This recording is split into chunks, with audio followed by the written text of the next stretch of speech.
Vous écoutez les podcasts de Medinoc, dédiés à la gestion d'entreprise pour les médecins libéraux. Dans ce nouvel épisode, nous vous aiderons à comprendre comment déterminer et évaluer le coût global d'un salarié au sein d'un cabinet médical afin de sécuriser vos décisions de recrutement, d'anticiper l'impact financier réel d'une embauche et de piloter votre activité avec une vision budgétaire claire et réaliste. Lorsqu'un médecin libéral envisage de recruter un salarié, la question du coût réel de l'embauche est centrale. Cette évaluation est souvent source de confusion car plusieurs notions coexistent. Le salarié raisonne généralement en salaire net, l'employeur en salaire brut, tandis que le comptable parle de coût employeur. Or, se limiter à l'une de ces approches conduit fréquemment à sous-estimer l'enveloppe budgétaire réellement nécessaire. Pour prendre une décision éclairée, il est indispensable d'intégrer l'ensemble des composantes du coût salarial, direct et indirect, immédiate et future. Le calcul du coût d'un salarié commence par la détermination du salaire brut. Le salaire brut correspond au montant total convenu entre l'employeur et le salarié avant toute déduction. Il inclut le salaire de base auquel peuvent s'ajouter des primes, des avantages ou des compléments de rémunération. C'est toujours sur cette base qu'une négociation salariale doit être conduite, car elle constitue le socle juridique et financier de la relation de travail. À partir du salaire brut, il convient de calculer les cotisations sociales salariales. En France, ces cotisations représentent en moyenne entre 22 et 25% du salaire brut. Elles couvrent notamment l'assurance maladie, l'assurance vieillesse pour la retraite de base et complémentaire, l'assurance chômage, la contribution sociale généralisée, la contribution au remboursement de la dette sociale, les allocations familiales ainsi que les cotisations liées aux accidents du travail et aux maladies professionnelles. Une fois ces cotisations déduites du salaire brut, on obtient le salaire net perçu par le salarié avant impôt sur le revenu.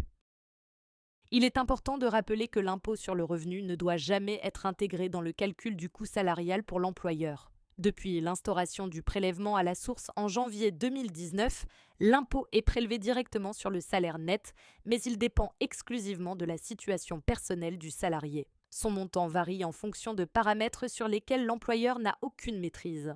Il appartient donc au salarié d'en tenir compte et non à l'employeur qui doit clairement l'indiquer lors des négociations ou d'une proposition d'embauche. Pour déterminer le coût total pour l'employeur, il faut ensuite ajouter au salaire brut les cotisations patronales. Celles-ci représentent en moyenne entre 40 et 45% du salaire brut. Elles couvrent notamment les contributions liées à la protection sociale, à la formation professionnelle, aux accidents du travail et à la solidarité nationale. Le résultat correspond au coût réel mensuel du salarié pour le cabinet médical, parfois appelé salaire brut patronal. Un exemple simple permet d'illustrer ce mécanisme. Pour un salaire brut mensuel de 2 000 €, les cotisations salariales représentent environ 460 €, ce qui conduit à un salaire net d'environ 1 540 €. En ajoutant les cotisations patronales, estimées à environ 880 €, le coût total pour l'employeur atteint 2 880 € par mois. Sur une année, ce montant doit être multiplié par 12 pour obtenir le coût annuel, hors éventuelles primes ou éléments variables. Cependant, le coût global d'un salarié ne se limite pas à ce calcul de base. De nombreuses charges complémentaires doivent être intégrées pour obtenir une vision réaliste. Parmi elles figure la médecine du travail, dont le coût moyen est d'environ 100 € par salarié et par an. La complémentaire santé collective est également obligatoire depuis 2016, avec une part financée par l'employeur. S'ajoutent les coûts liés à l'installation et à la maintenance du poste de travail, incluant le mobilier, le matériel informatique ou les logiciels, dont le coût peut être lissé ou amorti sur plusieurs années. Les frais de gestion administrative doivent aussi être pris en compte. Ils comprennent notamment l'édition des bulletins de salaire, la gestion sociale ou le recours à des prestataires externes, pour un coût estimé à environ 200 € par an. Les frais de recrutement, comme la diffusion d'annonces ou le recours à un cabinet spécialisé, peuvent représenter un budget ponctuel mais significatif. D'autres éléments peuvent s'ajouter selon les situations, tels que les titres restaurants, dont une partie est à la charge de l'employeur, les frais de déplacement ou encore les heures complémentaires pour les temps partiels et les heures supplémentaires pour les temps pleins. Pour les cabinets médicaux non soumis à la taxe sur la valeur ajoutée, La taxe sur les salaires constitue également un poste de charge important. Son taux est progressif et peut varier de 4 à 20% selon le niveau de rémunération.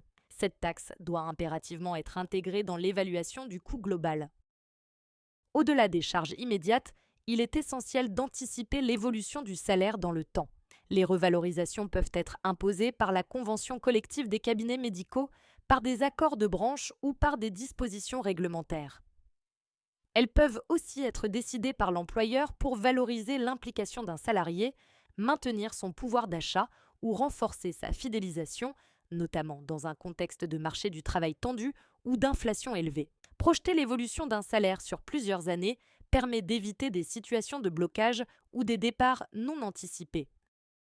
Dans certains cas, notamment lorsque le poste est partiellement financé par un tiers, il est primordial de ne pas fixer le salaire de départ au maximum de l'enveloppe disponible. Une marge doit être conservée afin d'absorber les évolutions futures sans mettre en difficulté l'équilibre financier du cabinet.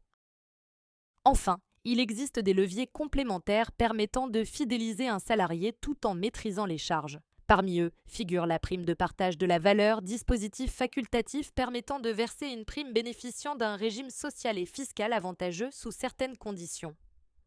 D'autres avantages, comme les chèques culture ou les chèques cadeaux attribués dans des cadres précis, peuvent également être exonérés de cotisations sociales tout en contribuant à la motivation et à l'engagement des collaborateurs.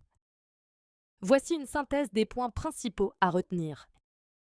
Évaluer le coût global d'un salarié nécessite de dépasser la seule notion de salaire net ou brut. Il convient d'intégrer les cotisations salariales et patronales, les charges indirectes liées à l'embauche, la fiscalité applicable ainsi que l'évolution future des rémunérations.